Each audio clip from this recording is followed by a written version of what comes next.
Halo semuanya, perkenalkan nama saya Bernadine Amelia Krisnawati dari kelas 11 Perhotelan 2, nomor absen 8. Di video ini saya akan menjelaskan dua materi, yaitu materi pertama kolaborasi budaya dan materi kedua yaitu cara-cara penyelesaian sengketa internasional secara damai. Langsung aja kita simak videonya yuk, check it out. Bab pertama yang akan saya jelaskan yaitu kolaborasi budaya. Di bab kolaborasi budaya ini, saya akan menjelaskan mengenai pengertian kolaborasi budaya, bentuk-bentuk kolaborasi budaya, serta manfaat dari kolaborasi budaya. Pengertian kolaborasi budaya. Kolaborasi budaya itu apa sih? Kolaborasi budaya merupakan sebuah proses kerjasama antar masyarakat yang punya kebudayaan berbeda untuk mencapai tujuan bersama. Tujuan bersama yang ingin dicapai adalah melestarikan kebudayaan warisan leluhur supaya tetap bisa diwariskan kepada generasi-generasi selanjutnya. Selain itu, masyarakat Indonesia yang majemuk memerlukan kesadaran untuk senantiasa menghargai perbedaan yang ada di tengah masyarakatnya. Kolaborasi budaya juga mendorong mengembangkan kecerdasan dan kreativitas budaya masyarakat. Budaya adalah potensi dan juga kekayaan berharga yang harus dijaga dan terus diperkenalkan supaya tetap lestari. Nggak hanya bagi masyarakat Indonesia loh, tetapi juga untuk masyarakat luar negeri. Kolaborasi budaya perlu dipahami untuk melihat perbedaan budaya sebagai sesuatu yang harus dihargai dan dijaga, bukan potensi untuk memecah belah kerukunan masyarakat. Selain itu, kolaborasi budaya harus membentuk rasa kekeluargaan dari perbedaan yang ada di tengah masyarakat. Bentuk-bentuk kolaborasi budaya. Pertama, pertukaran budaya. Kedua, parade budaya. Ketiga, pameran seni rupa. Dan yang keempat adalah pentas seni. Saya akan menjelaskan satu persatu mengenai bentuk-bentuk kolaborasi budaya. Yang pertama yaitu pertukaran budaya. Pertukaran budaya adalah kegiatan untuk saling memperkenalkan budaya antar daerah. Bentuk kolaborasi ini merupakan kegiatan pengenalan masyarakat yang berasal dari daerah yang berbeda-beda dan bisa saling mengenalkan budaya masing-masing. Yang kedua yaitu parade budaya. Setelah mengenal budaya lewat pertukaran budaya, masyarakat bisa melakukan parade budaya sebagai salah satu bentuk kolaborasi budaya di Indonesia. Contohnya yaitu Jember Fashion Carnaval, yaitu sebuah karnaval busana Jember yang tiap tahunnya mengangkat tema busana nasional dari berbagai daerah di Indonesia. Yang ketiga yaitu pameran seni rupa. Pameran seni rupa bisa dilakukan secara berkelompok dengan menggandeng para perupa juga seniman dari berbagai daerah di Indonesia.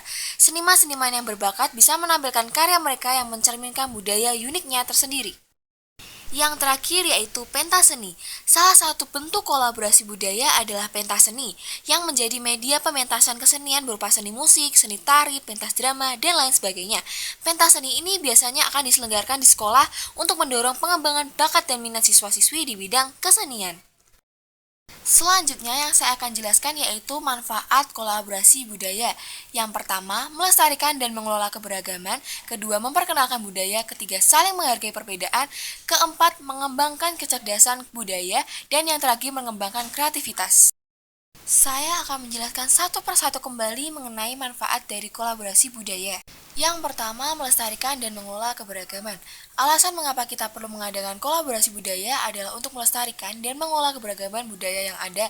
Dengan adanya kolaborasi budaya, keberagaman budaya daerah dapat terus lestari. Yang kedua yaitu memperkenalkan budaya. Kita perlu mengadakan kolaborasi budaya untuk memperkenalkan budaya suatu daerah ke daerah lainnya, baik di dalam negeri ataupun di luar negeri. Dengan memperkenalkan budaya, budaya akan dikenal lebih luas dan lebih lestari. Yang ketiga, saling menghargai perbedaan.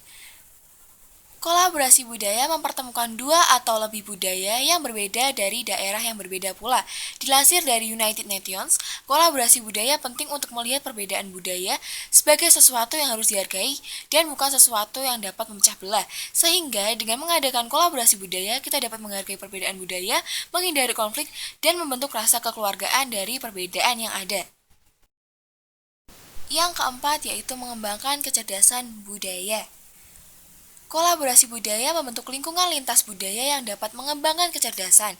Dilansir dari Humanities Libertext, kecerdasan budaya adalah kompetensi dan keterampilan yang memungkinkan seseorang berfungsi secara efektif dalam lingkungan lintas budaya. Kecerdasan budaya berkembang saat kita mampu menghormati dan menyesuaikan diri terhadap budaya tertentu. Yang terakhir, mengembangkan kreativitas. Alasan mengapa kita harus mengadakan kolaborasi budaya adalah mengembangkan kreativitas. Hal tersebut karena memadukan dua budaya atau lebih juga memerlukan kreativitas dan inovasi loh, agar tetap menghormati kedua budaya dan tetap menarik minat masyarakat. Yuk teman-teman, kita goyang sama-sama ikut Rupini P-nya.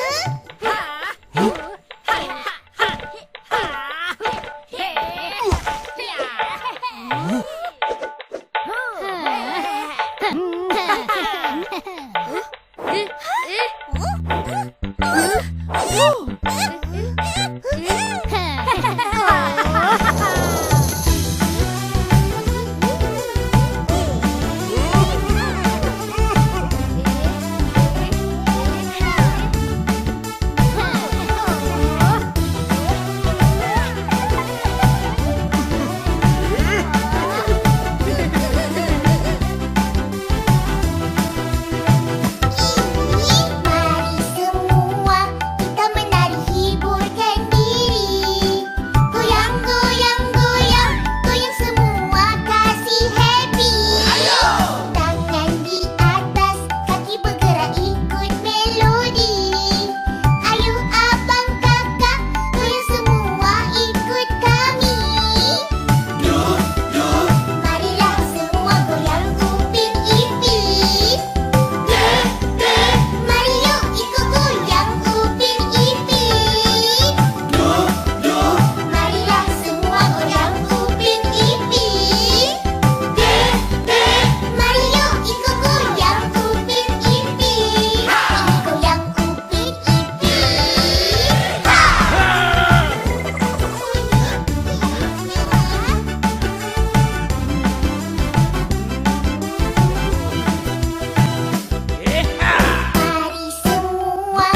menjelaskan mengenai bab pertama yaitu kolaborasi budaya, sekarang saya akan menjelaskan bab kedua yaitu cara-cara penyelesaian sengketa internasional secara damai. Dari bab ini saya akan menjelaskan pengertian sengketa internasional, cara-cara penyelesaiannya, serta kesimpulan. Pengertian dari sengketa internasional adalah suatu situasi di mana dua negara memiliki pandangan yang bertentangan tentang yang dilakukan atau tidak dilakukan kewajiban-kewajiban yang terdapat dalam perjanjian. Ada beberapa hal yang dapat menjadi penyebab sengketa antar negara, di antaranya masalah perbatasan, sumber daya alam, kerusakan lingkungan, status kepemilikan suatu pulau, dan lain sebagainya. Dalam hukum internasional, awalnya dikenal dua cara untuk menyelesaikan sengketa internasional, yaitu penyelesaian secara perang, menggunakan militer atau kekerasan, dan secara damai. Kemudian, seiring berjalannya waktu, masyarakat internasional semakin menyadari bahwa perang sangat berbahaya. Akhirnya, berbagai cara atau upaya dilakukan untuk menghilangkan atau membatasi penggunaan cara tersebut.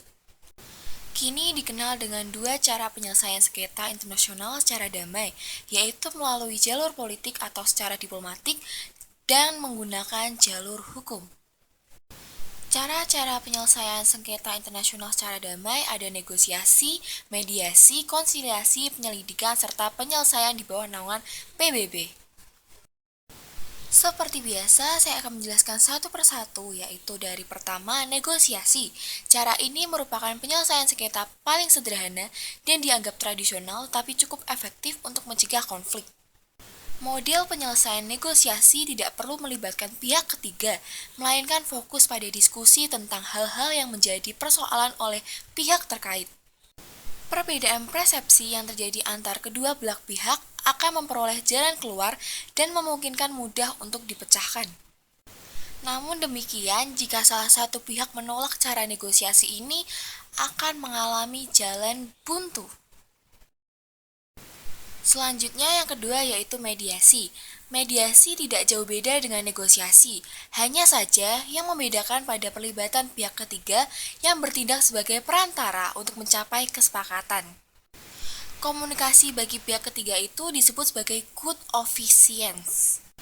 Pihak ketiga yang menjadi mediator tentu dipersepsikan oleh kedua belah pihak sebagai orang yang secara aktif terlibat dalam usaha-usaha mencari solusi yang tepat agar memperoleh kesepakatan antar pihak-pihak yang bersengketa. Mediasi bisa terlaksana jika pihak yang bersengketa bersepakat dalam pencarian solusi yang melibatkan pihak ketiga dan menerima syarat-syarat tertentu yang diberikan oleh pihak-pihak yang bersengketa. Yang ketiga yaitu konsiliasi. Istilah konsiliasi memiliki dua arti. Pertama, suatu metode dalam proses penyelesaian sengketa yang diselesaikan secara damai dengan dibantu melalui perantara negara lain atau badan penyelidik dan komite tertentu yang dinilai tidak berpihak kepada salah satu yang bersengketa atau yang biasa disebut dengan netral.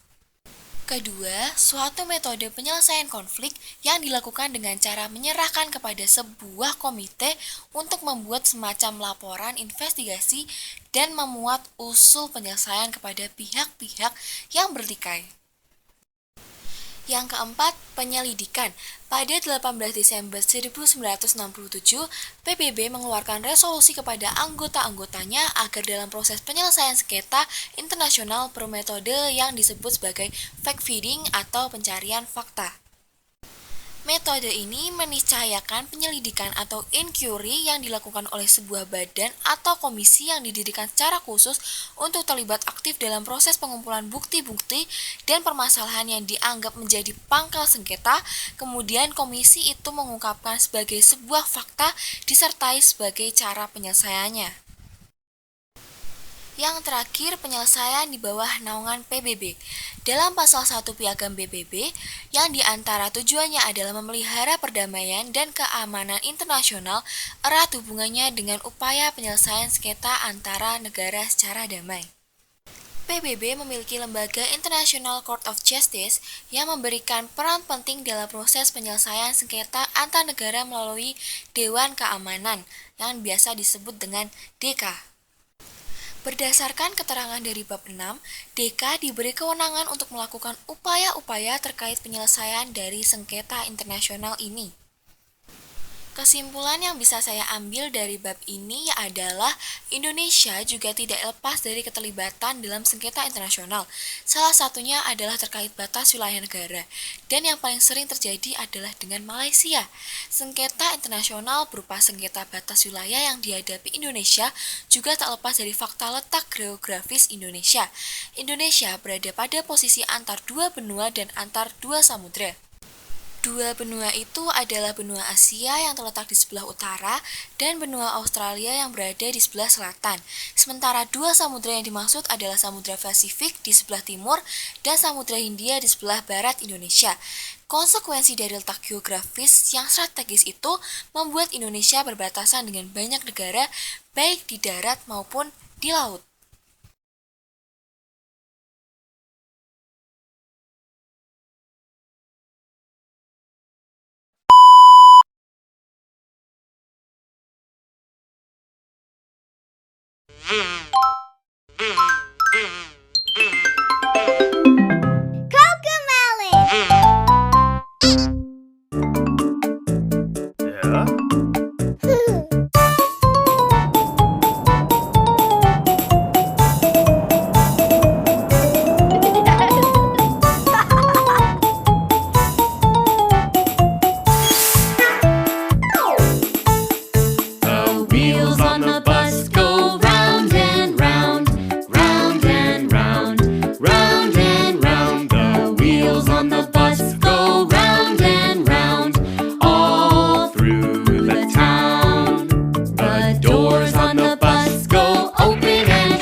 Signals on the bus go blink, blink, blink, blink, blink, blink, blink, blink, blink. The signals on the bus go blink, blink, blink, all through the town.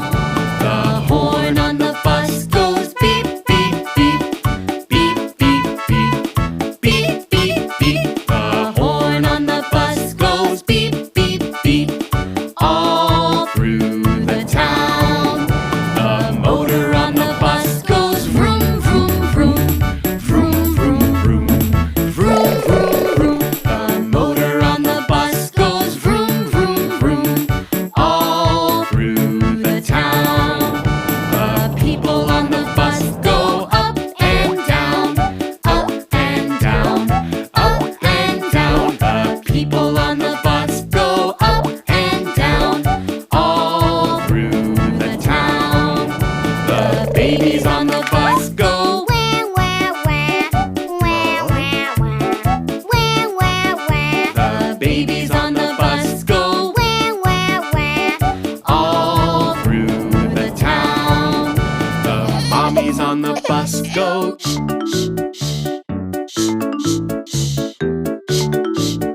The mommies on the bus go all through the town. The daddies on the bus go I love you, I love you, I love you, The daddies on the bus go I love you, all through the town. The wheels on the bus go round and round,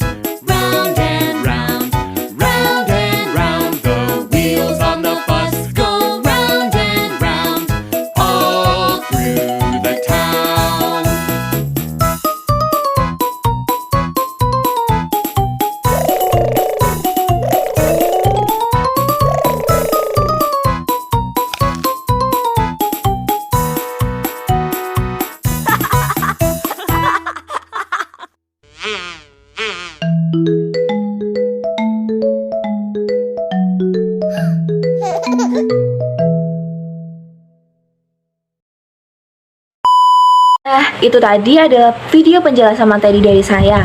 Bila ada kesalahan kata atau kesalahan saya ketika membaca, saya ucapkan mohon maaf dan terima kasih sudah menonton video dari saya. Dadah. Bohong. Tunggu bentar, supaya durasi videonya rada lama ya. Tunggu, cuma sebentar kok.